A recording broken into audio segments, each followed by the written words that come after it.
I always refer back to nuclear because I think that's a perfect example where we failed terribly. Having a child-centred policy and tax arrangements support that, absolutely something we should be considering. The public, I don't think, have ever been crying out as loudly as they are now to say what is going on in this country is not working. If you want the great privilege to be in government, that's what it takes. When coalition MPs have been asked recently, they've almost scoffed and been incredibly dismissive. How do we make it cool to have kids again? We need to be providing families with what works best for you. It shouldn't be the financial penalty of having children. Why on earth aren't the left here in Australia advocating for us to bring it all, give away the uranium? Australians have made it very clear that they are desperate for strong leadership.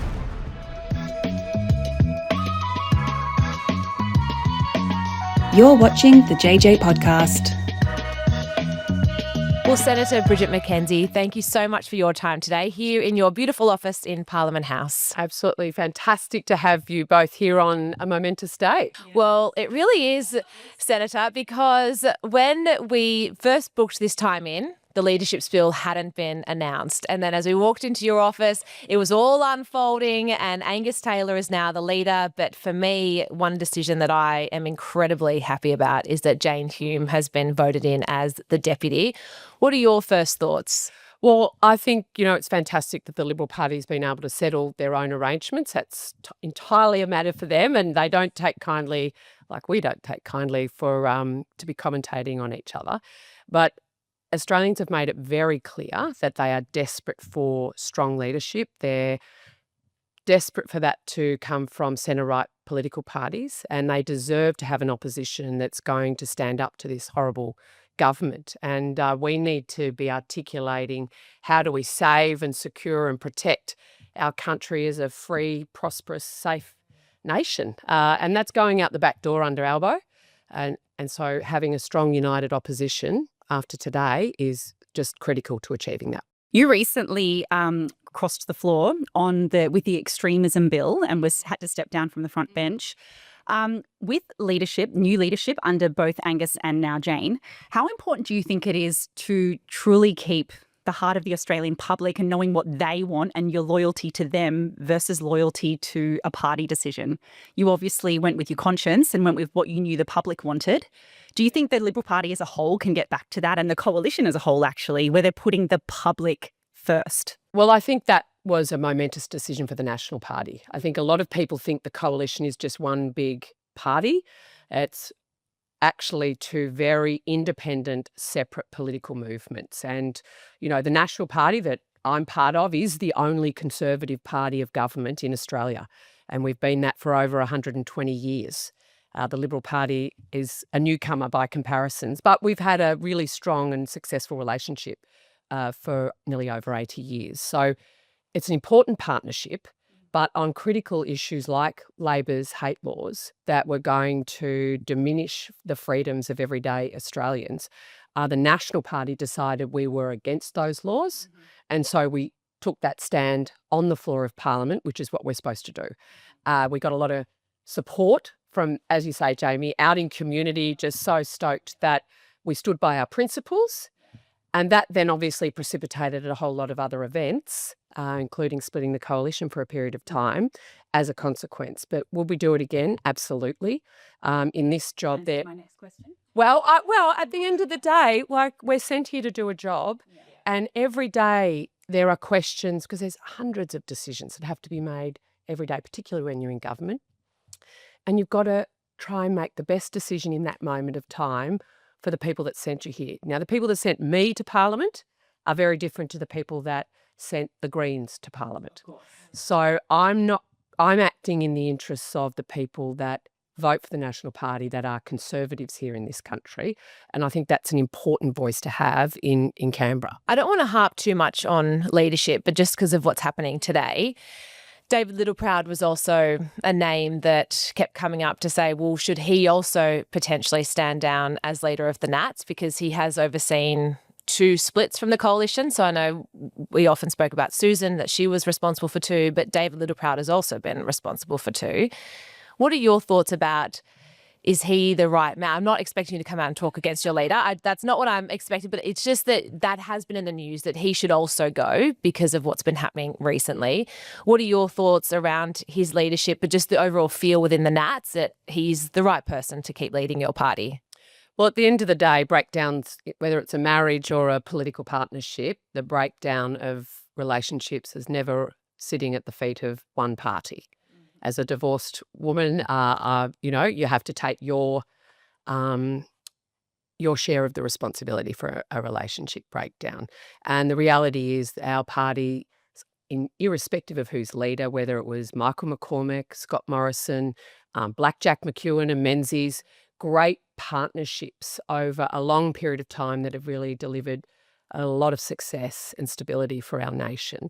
It's incumbent on the leaders of both the Liberal Party and the National Party to make the relationship work in the best interests of the nation. And that's what has to happen going forward. And is that the boundaries that David Littleproud and Susan Lee put in with each other just recently when the coalition was reformed? I'm assuming that now just continues on with Angus. You don't need to put in new frameworks, or I guess it's early days. This has all happened today. So I'm not a fan of the codification of a relationship. I think then you're pulling out a contract every 2 minutes saying, well, you didn't take the rubbish out.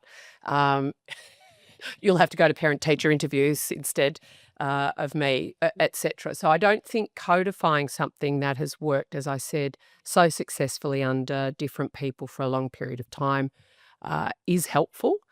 So it remains to be seen what happens going forward. That's a matter, obviously, for David and for Angus now to thrash out. Moving on from leadership stuff, I know cost of living and families and childcare and, Australians not having as many children as perhaps they would want to. And I know this is all really close to your heart.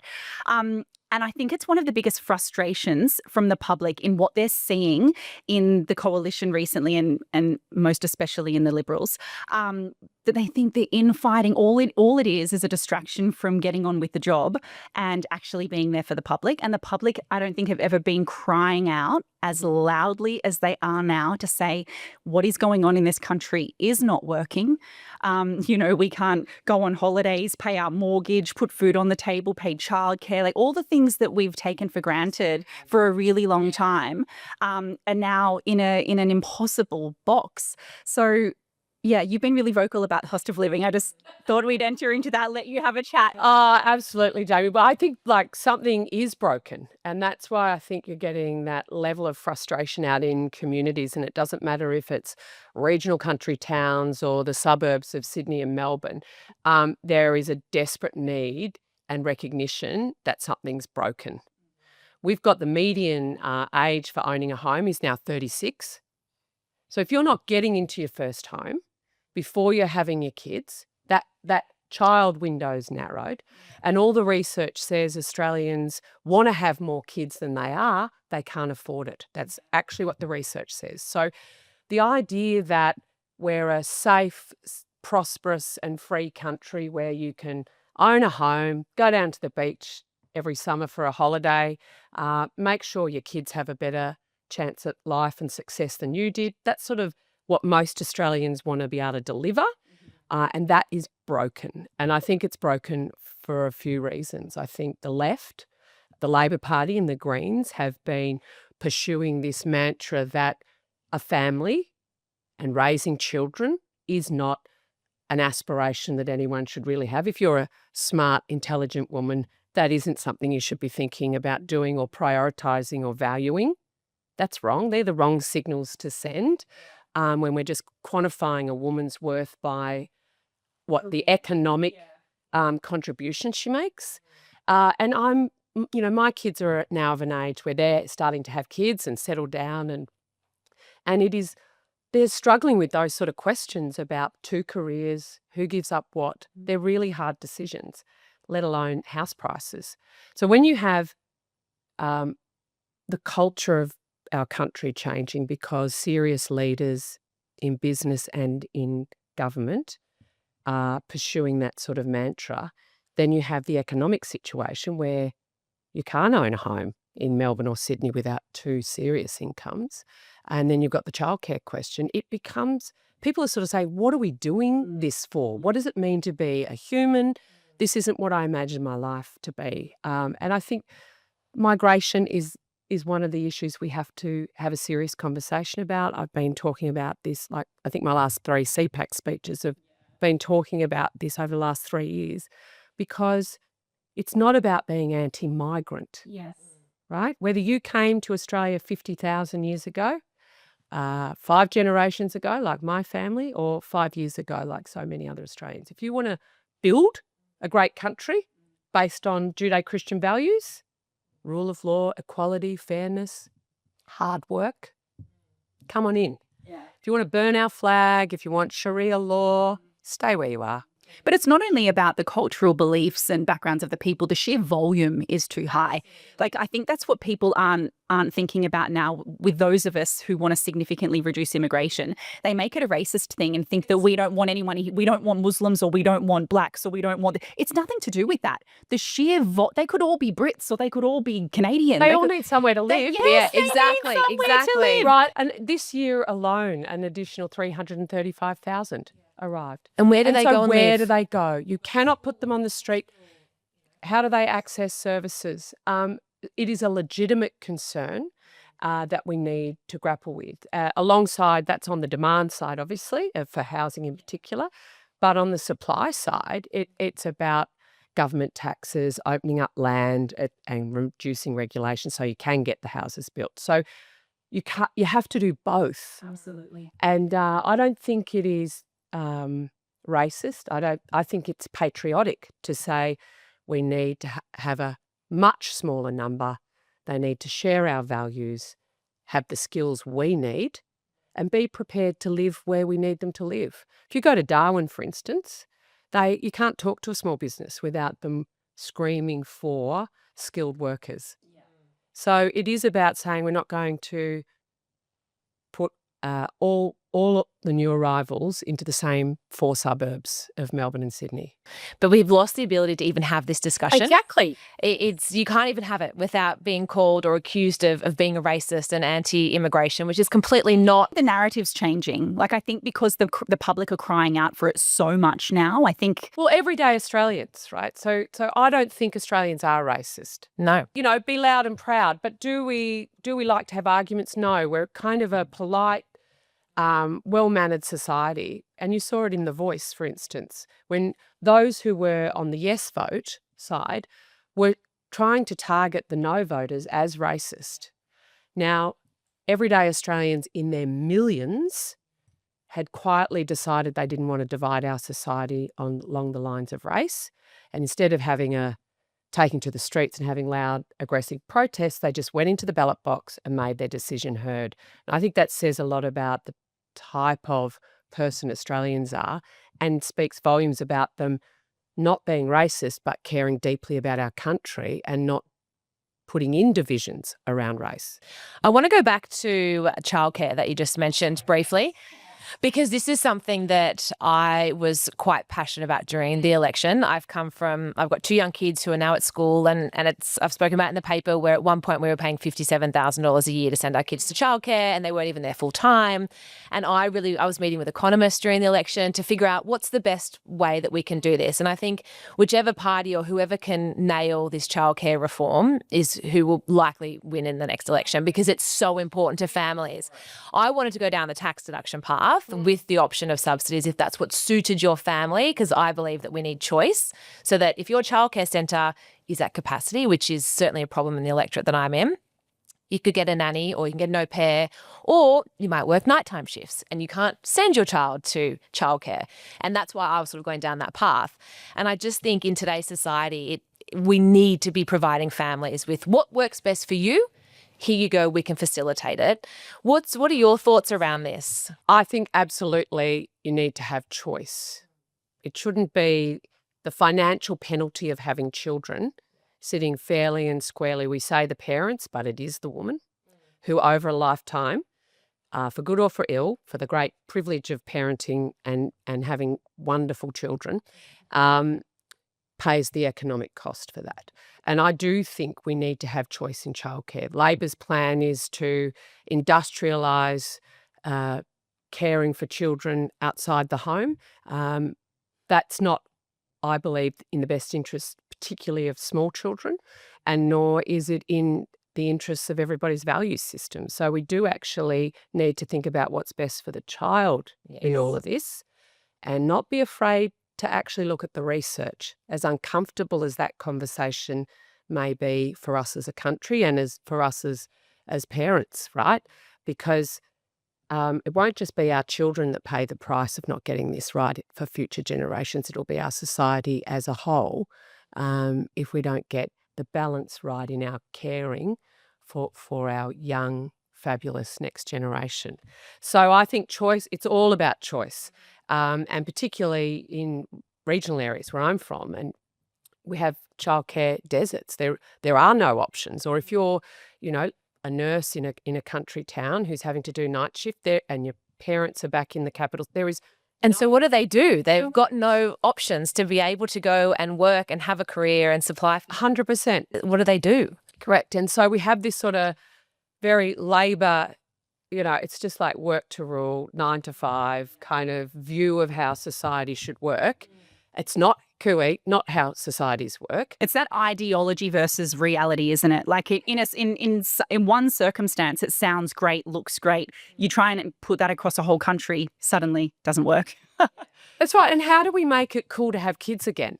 Yes. Yeah, well, make it cool. Make it, because life's easier. If you want to be able to buy your home, you can do that, because so many young people say, we want the house first and then we'll have the kids. And they want the financial stability. Great saying about, have more kids than you can afford. Yeah. Someone said to me a long time ago, if you wait until you can afford to have kids, you'll never have kids. You'll never have them. So true. And I work in a building here where over the last 15 years, where they're around the cabinet table or senior staffing positions, women weren't having children because of the career lifestyle. So we need the boys to pony up. Yeah. Right? Yeah. A lot earlier. And ladies, mine's a great example of, having my kids in my 20s. And while all my girlfriends were on their European holidays, I'm got all these toddlers thinking, what have I done with my life? But, I now have 30-year-olds, and I'm got a great privilege of leading a party in the Senate that's making a real difference. So I think it's about stages of life too, that we've got to have a system that works for that and encourage people to pony up and have their kids. Because I think we're at 1.7, which is not replacement it's not rate. replacement rate. No. And, it hasn't been replacement rate for a really long time. And I actually think it's less. I thought it had gone down to 1.4. So I like the idea of income tax. Splitting. Yes. So Yes. I was going to mention this as my next point, because it's a Pauline Hanson policy. This is what I was going to ask. Like, I would have thought, going back to Liberals, I would have thought that this would have been an everyday Liberal policy. We mentioned it when we interviewed Jane Hume, actually, because I mentioned this exact thing and said, I think her exact policy is that if you have a husband, or as soon as they don't even have to be married, as soon as they have a child, if one of them is earning $120,000 a year, the other one stops working, bang, it moves to 60-60, and it works out to be between $10,000 and $15,000 a year savings. So that goes back to what you were saying about childcare and finding those tax savings so that there's flexibility. That's one of them. I agree. And I think, when you go back to sort of how we tried to encourage people to have children back in the day, the baby bonus, significant social impacts 17 years later, shall we say, and a lot of TVs sold in the first instance. So having a tax regime that supports working parents to support each other through childcaring, and it doesn't have to be the mum that stops work or reduces her hours. A lot more dads are stepping up to the plate as well, which is great for kids. So having a child-centred policy and tax arrangements that support that, absolutely something we should be considering. And if you look around the world, there's some really innovative ideas about how Absolutely. Especially in conservative countries, Hungary. I love that. You have 4 children and you never pay tax again. Because I thought as well, it would also, if it's a tax deduction, it encourages workplaces to also then potentially open up a childcare option within their place, and that then helps the capacity issue. Because I've noticed you've got a childcare centre at Parliament House. Well, I think they had to close down a bar to actually did they? build it. I like that. There was no childcare centre when this was built 30 years ago, but thankfully more women. Meaning we need those facilities, and you see great private companies investing in that. Why work at home when you can actually come to work, see your toddler, have lunch with them, have the best of both worlds and still be in a workforce? I mean, I think there's some really innovative ways we can support individuals and the private sector to support families better. It's funny, actually, at a former workplace, they had a breastfeeding room, which was so lovely. If only Virgin lounges did. Well, yeah, exactly. A very male-dominated industry, but they had this breastfeeding room. And I remember thinking at the time, like, that is so lovely. But where do I then put my child after? Where do I put this baby? Because I actually had a baby at the time. I'm like, where do I then put him for the rest of the day? So it's great that they think about that, but then it's the care. Well, it's probably because they don't want to see that. Well, exactly. It's all blocked away. I know. But at least you're kind of thinking of those sort of things. But then it would be the childcare that you could then take it up to a centre or something else. But if the around government, actually put that on the table, businesses want the best workforce, the smartest people. Yeah. They don't care if you're a man or a woman, a parent or a non-parent.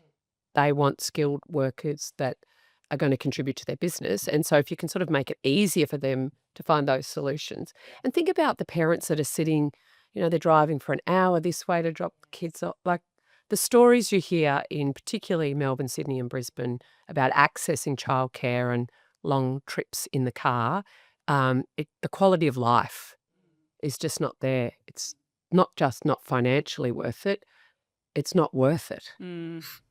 That's why we're doing what we're doing. Exactly. That's why you got to keep fighting and Right. putting in these sort of That's right. policies. And having the courage to actually put bold ideas on the table, I think is... Well, do you know what? This is what I like about, I should rephrase, I do not like anything about where the coalition is sitting in terms of polling right now. I should not have started You're that not way. on your Pat Malone now. Oh, my goodness. But when it is so dire, this is a real chance to start again and be bold. Because at the end of the day, it's almost like, what have we got to lose? We need to shake things up now. And just with what we've been talking about with women and the workforce and child, I want to ask about women and polling. Because there's a big thing around the Western world, generally speaking, that women are the lefties and that women are the demise and downfall of great conservative democracies or great conservative nations, So I want to ask, given polling is showing that young women, especially between the age of 20 and 40, are phenomenally left, how do we pitch all these types of ideas? Not to aim at women, because one thing I really love that Tony Abbott said to us is you don't create a childcare policy and aim it at women, or you don't create a schooling and education policy and aim it at families. This is about the betterment of our nation. So please tell me that this is going to be sold correctly. Well, and I think, Jamie, you nailed it. So what the left's been very good at, the Greens probably 20 years ago and Labor probably the last 7 to 10 years, is speaking to the heart. Yeah, making it all emotional. Which, if I go into branch meetings of the National Party and I hear the facts one more time about climate, energy, anything, I'll go cross-eyed. I have a maths degree. I'm highly objective, right? But politics is about emotions. It isn't just about having the best factual argument. And for too long, our side of politics has thought the evidence and the facts is so overwhelming, you're crazy not to vote for us. Well, people want to believe in something. They love their country. They love their families. They do want to see our country safe and prosperous. If we're not speaking to the heart, the ears are closed. Yeah. And that's been a long-standing problem for our side of politics. And people think Conservatives don't care. The very reason we are doing what we're doing is because we care. But if they don't know that, they're rightfully turning to other voices. And so the responsibility, I think, is fairly and squarely on us to get out there on the streets, talk to real people.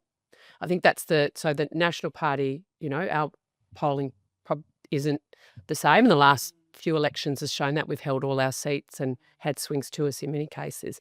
And I fundamentally believe that is because we're out with our communities every day. We're very realistic. We're held to account by them. We're with them. They're not separate to us. And so I think that shows in the polling as well. They trust us because we stand up for them. And I think there's something in that. At the end of the day, we've got all the phones and it's all whiz bang, but politics is actually just about people. And making sure that the messaging, to your point, Jamie, is strong and clear, because that was The one thing vision is, felt- I love that. Yeah, that was what was so incredibly frustrating about the last election, was that the Liberals are so bad at selling their story, or at least explaining and taking the voters on the journey of different policies. And I always refer back to nuclear because I think that's a perfect example where we failed terribly, where go stand out at Lucas Heights, explain to everyone that, hey, this has been here since the 50s. Did you know we've got a nuclear reactor right here in the suburbs of Sydney, and no one's worried about it? No. Nuclear is the There's classic. no three-eyed fish. No, I know the Simpsons ruined it for everyone in nuclear. But nuclear is the classic case in point. You're like champagne? Well, nuclear reactors right next to all your French champagne vineyards, right? Always. You're travelling in America or the UK, that's all powered by nuclear reactors. You care about the environment? Yes. You want to lower emissions? Yes. If we so badly want globally lower emissions, and we know that there's 41 countries now signed up to using nuclear, and we know that it's an emissions-free, high energy creating, why on earth aren't the left here in Australia advocating for us to bring it all, give away the uranium? Come on, let's. No, I but then you've agree. got WA and they've stopped like the ability to export uranium. Is like, I don't understand this hypocrisy. I was over in the Middle East for one of the COPs a couple of years ago, and the Finland Greens were speaking at this nuclear conference because all the boffins at the IPCC and other places know we need to triple nuclear power generation globally if we're to keep everyone out of poverty, keep living standards okay, and lower emissions. So that's the lefties saying that. So I think it is a cultural issue for our country. I think it goes back to, the nuclear disarmament party in the 80s, and Albo and his generation of Labor politicians are all wrapped up in that. But you're right. This is literally the win-win. And I for the life of me, don't understand why we're not going down that path. And will it take time? Yes. But every year we delay. Absolutely. Exactly. It's just more time wasted. Yeah. And we want to stay a wealthy country with a high living standard, and that requires cheap energy production. So you can't do both. I often do a session with Zali Stegel.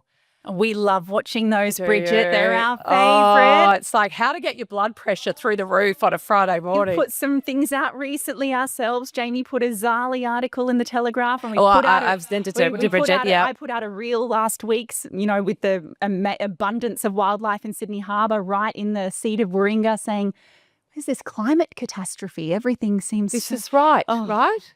And so I think we have to take it up to that side, because she was rabbiting on this morning about, we've got to get rid of emissions, and the coalition didn't have a plan in government, blah, blah, blah, blah.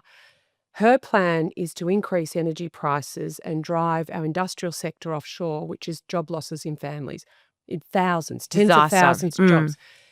It's not a plan for a successful country. And so picking nuclear up, I don't get it.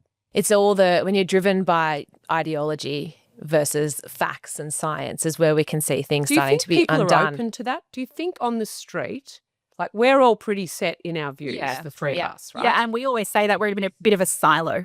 Yeah, that if you were out on the street in Sydney or, Bendigo, in my case, or Melbourne, are people up for the conversation?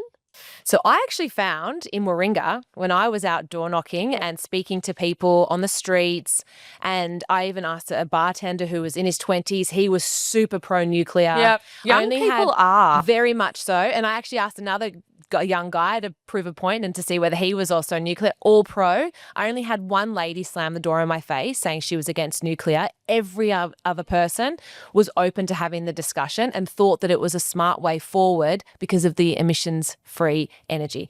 That was the key thing in Warringah, was that they just wanted to have emissions reductions, but also not cripple the economy at the same time. And it makes sense. And that's why I then found it really frustrating, the Liberals' fault for then not selling it properly. And then it just went belly up.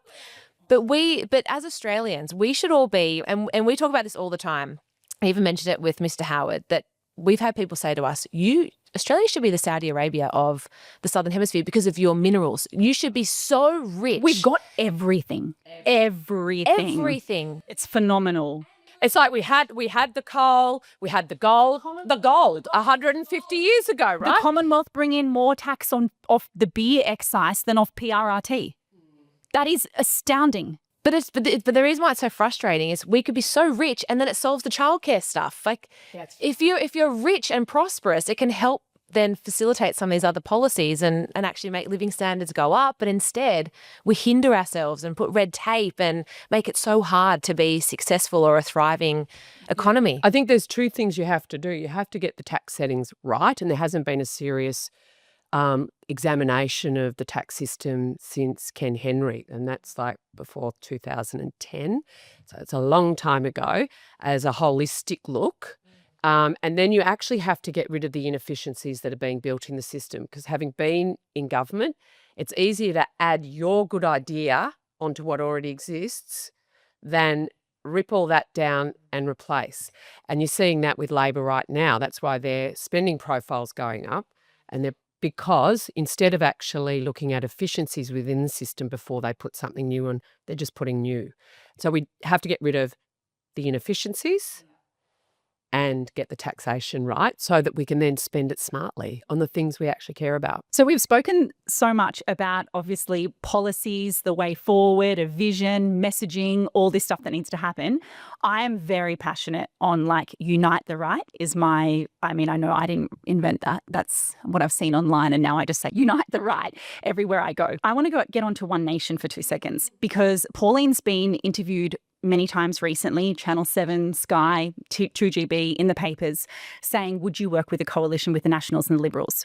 Her response was certainly the way forward would be that she's like, my priority is to get the Greens and Labor out of the way. And does the right need to unite to do that? Yes.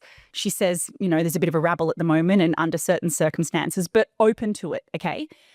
However, when coalition MPs have been asked recently, they've almost scoffed and been incredibly dismissive. That could be objective. That's how I've seen it.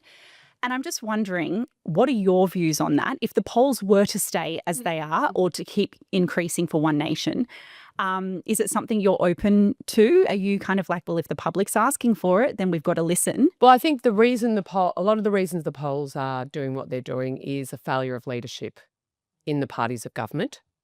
There's 3 parties of government: the Labor Party, the Liberal Party and the National Party. And our whole system of parliament is set up around Westminster system, which is parties of government. The leadership vacuum that exists, including from the Prime Minister, and probably specifically in recent events from the Prime Minister, means that Australians are desperate for clear clarity around solutions to the problems they're facing. And I think Pauline's clear messaging is cutting through absolutely. So that's being reflected in the polls. I'm absolutely a team player. I'm an old phys ed teacher. So the whole point is to beat the other team. Yeah. And if you really care about your country and you've gotten into politics to change things. Yeah, that's why I think I've been so surprised. We'll know that One Nation is successful when they start taking Labor Party seats. So there won't be any use to anybody if One Nation takes National Party seats. Yeah. Albo's still the PM. Yeah, exactly. And he's the one that's destroying our country, culturally and economically. So I absolutely think you can't do it alone. And, centre-right and right-wing political pundits need to all be pulling in the same direction. Does that mean we all need to be in formal coalitions? No. No, and I don't think you need to start advocating for her by any means, but I love the unite the right concept is unreal. Yeah. Absolutely. And we've got to actually be able to. So I'm not a Liberal, I'm a Conservative in an Edmund Burkean It's kind of exactly what I sense, say. right? And I'm proud of that. And I think conservatism has a lot to offer our country right now around defence, security, the family, and economic settings that are about fairness. How do we describe conservatism in a way that is attractive to 21st century voters? And I think that's got to be our challenge, because you don't want to. There's the extremes of both ends of the argument are not where Australians typically sit. We're very sensible, common sense people, but you need to articulate it so that people can pick it up and run with it. So, yeah, I think we've got to be united in getting rid of Labor. Yeah, you're spot on, because it will be interesting now to see off the back of the new Liberal leadership, we're back with the coalition, and to see how voters will respond to the new duo. But I just really hope that the Liberals have also been doing their homework in the background, and they've got some amazing policies to start getting out there and selling. And because I know the Nats have been pretty good with your... Hey, I know. yeah, I'm really proud of the contribution we've made to the policy development since the last election, like with divestiture powers, small business having protection against big business. Net zero. Net zero. The document that you had made by Jared Holland and that team, I read the whole thing, and it is phenomenal. And I kept sending people to it to say, read it. It's facts, it's data, and it explains why this position is the way forward. And the way forward for not only cheaper bills, better because it's still on a low emissions trajectory, but fairer in that recognising country communities shouldn't be bearing the brunt over city communities, and nor should Australia be trying to do it alone globally. So, get your heads ready. We're actually going out to Crookwell soon. Yeah, we're going to record some stuff there. Farmers that have reached out about their land being destroyed with the wind farms. And we thought, you know what, we're going to go out, have a look and talk to them and see what's actually happening. Because you're right, people in the city don't realise the brunt that the country and farmers are having to take to go on this net zero mission. And it's this unfair kind of burden being placed on certain people, certain industries over others. And I think one of our great strengths as a country is egalitarianism and fairness and fair go. Well, that's one in, all in. I get so excited when we have these conversations, and I know there's a point I want to make, and then it just naturally goes there.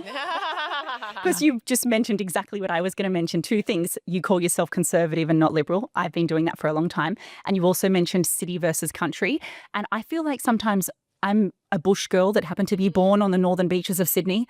And we look at the people around us in the seat of Warringah on this subject, and we're like, dude, you don't know where your food comes from. That's right. Like, it's honestly, and I really think we have a bit of a problem in this country at the moment. I wrote an article in the Daily Telly that was released on Wednesday that was to do with Hillary Clinton in her 2016 speech, where she referred to the people who would vote for Trump as a basket of deplorables. Oh, yes. It's an interesting concept, though, because I think we're at a time here in Australia where the inner city elites, the Teals, the Greens, and to be honest, even some of the moderate Liberals, see the bush people as deplorables, see the rest of the Aussies that are flocking towards One Nation, for example, as uneducated. There's a real city-country imbalance. Well, I don't know if it's city-country, because I do think it is around conservative. Australia is a naturally conservative country, philosophically, whether we've always voted that way or not. We've had two incredibly left-wing governments, the one we've got now and the Whitlam government. All the other Labor governments have been right-wing Labor governments. Oh, yeah. So therefore, conservative in a philosophical sense.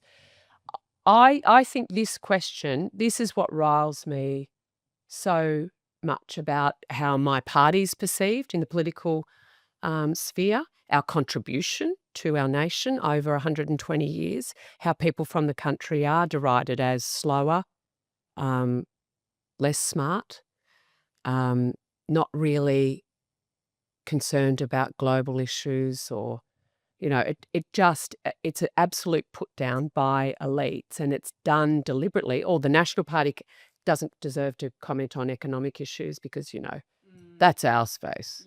Leave it to us. Leave it to farms and guns. Yeah, right? You're the Farmers' Party. We haven't been the Farmers' Party I was the Agriculture Minister, so I do have that. I bought those in Moree when I was the admin. But we represent more nurses and teachers than we do farmers, right? So it is about the elites, whether they are big universities, big unions, the big left-wing political parties, joining together to put a certain group of people down. And the wonderful thing about being in a democracy like ours is there's a ballot box and everyone has to vote. And so that voice will be heard, whether they like it or not. And I think that's important. I think it's exactly what's happening. And it happens to the National Party. It happens to Conservatives everywhere in this country at the moment. We're always about 10 years behind. So when you look at Italy's got a wonderful leader at the moment. Few great ones. Look at right. Japan. Ooh. Correct. So I think She's a massive fan of Margaret Thatcher, who's my husband's all-time political great figure. He's like, I don't care if it's a man or a woman. She's my all-time. she's the Iron Lady, right? Iron Lady. And you sort of talk about leadership and what are the characteristics you need. You need to have the courage to go where other people are too scared to go. It's no good saying what everyone's thinking if everyone's already saying it and thinking it. That's just popular. Yeah. Courage is saying what needs to be said for the right reasons. And eventually people will realise that and come with you on that journey. And I think that's what's been missing. Bridget, one thing that I've noticed around the One Nation movement, and I can completely see why voters are heading in that direction, especially when the coalition did look like chaos. And I've said on Sky before that just because the party has a new face doesn't mean that people are going to come straight back. But one thing with One Nation is they then need to be able to, it's great to throw out ideas and say, okay, we're going to cut immigration, we're going to cut NDIS, but it's then that next level of having to go deeper of how you're going to do that. And it's very different when you're a party that is waiting to get into government or you are in government versus being one of the more minor, I feel funny saying a minor party when One Nation's ahead of the Liberals in the polls. Rocking the pops. Exactly. Yeah. Look, I think that is one of the response to that question from some MPs with an arrogance of entitlement that we've always been here, we'll continue to stay here, is the wrong approach, because at the end of the day, the great privilege of working in Canberra, representing our communities, having the opportunity to change our country when you do get into government, it can be easy to forget how you got here and who put you there. Who sent you. And you can't, because that's when you do lose your way. And I think if I can give any advice to anybody hoping to ever be in government again, it's to reconnect with everyday Australians where they're at, which is not in fancy restaurants or in the Qantas Chairman's Lounge. It's actually on the streets of our suburbs and our country towns. So we've got to do that hard work. That is not easy work. It is hard work. But if you want the great privilege to be in government, that's what it takes. I've had the great privilege to sit around the cabinet table in senior portfolios, and there's never an easy decision. I mean, you're seeing it now with Albo.